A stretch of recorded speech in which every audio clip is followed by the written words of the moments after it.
Alaamuddin Haji jiruu isaa keessatti namni yeroo baay'ee ofittiin sheenoyne nama arrabni isaa dubbii hin beeloyne inni ofittiin ba'anne waqasaa fi balaa nama hedduu callisuu godhate amala takka callisuu isatti namni hin qabu gaabbii waa heddurraa usuun sumaafuu tasgabbii namni dubbii hin beeloyne bakka hunda seenee ofin mudu aaruu dhimma sallaallannes ofittan hammaaru haasawa bu'aa hin qabne baay'isuun kee waan sheenaa sitta hedduu si oomishaa gatii kees gabbuusessi godha rafishaa kanarratti hayyoonni maal jedhe dhageesse alfamul muxabbaq laa yadkhuluhu dhubaab jecha kana laallaan kabrattuu hin ceenu afaan cufaa taa'u tiitisni hin seenu sah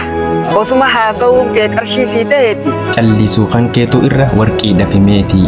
alaafin keessumaa filannoonis teeti yaa salaam garuu haala callisiinsaa horachuun laafaa miti jabaa lubbuma ofiituu barsiisudha dabaa haasawa bu'aa hin qabneen of dhaaburra gaba'a callisanii turuu faayidaa nuuf qaba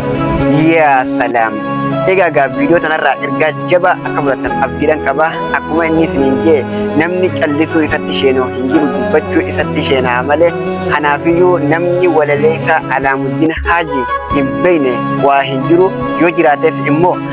mataa viidiyoo kanaa gubbarraa fuula feesbuuka isaa gadhaati follow godhaati wal baraaniin isiniin jaa namoota jajjabaa akkanaa lafaa dhufu jiru kana haa jajjabeeffannu namoota bu'aa hin qabne jala deemnee dibbeetumurra namoota wantoota gaggaarii akkanaa kana nuuf dabarsan haa hordofnuun isiniin jaa viidiyoo guyyaa arraatanuma guyyaa gaarii qabaadha.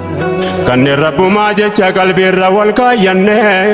kan gosaaf gandaam naannoon nu jedhuutti hin argamne kan gurraa wal dhageenye dur argaa wal hin beeyne.